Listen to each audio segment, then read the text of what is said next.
मैं वहां एक पुराने गांव की तरफ बढ़ रहा था, जिसके बारे में सभी डरावनी कहानियां सुनते थे।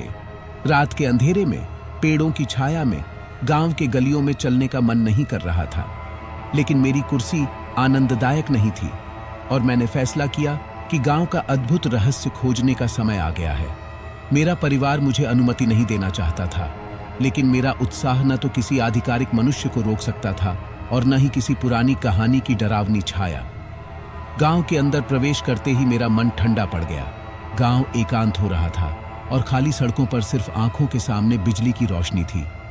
घरों की खिड़कियों से देखा तो मुझे लगा कि कोई मेरे पीछे है, लेकिन जब मैं पीछे मुड़ा तो कोई नहीं था। मैं गांव के आधे हिस्से में पहुंच गया जब मुझे एक पुराने मंदिर का पता चला। मंदिर की भौतिकता मुझे विचलित कर रही थी, लेकिन कुछ अद्भुत और रहस्यमय महसूस हो रहा था। मैंने धीरे धीरे मंदिर की ओर बढ़ा और जैसे ही मैं दरवाजे के पास पहुंचा, वह खुद ही खुल गया। मैं आंखों के सामने एक अजीब सी दृश्य देखा। मंदिर के अंदर एक पुरानी मूर्ति थी, जिसके आसपास एक अजीब माहौल छाया हुआ था। धूप के बिना वहां ठंडाई और भयानकता का एक अद्भुत मिश्रण था। मैं धीरे धीरे मूर्ति के पास गया और जब मैंने उसकी आंखों में झांका, मेरा दिल धड़क गया।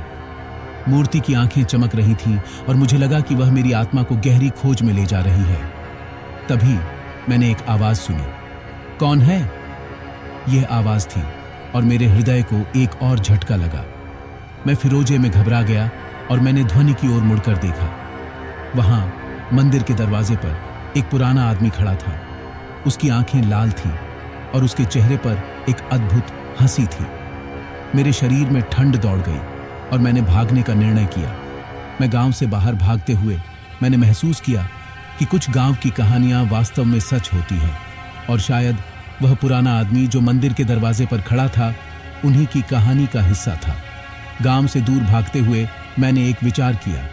शायद हमें कुछ रहस्यों को हमेशा के लिए रहने दिया जाना चाहिए और कुछ कहानियां सिर्फ कहानियां ही होती हैं, जो असलियत में हमें डराने के लिए नहीं होती।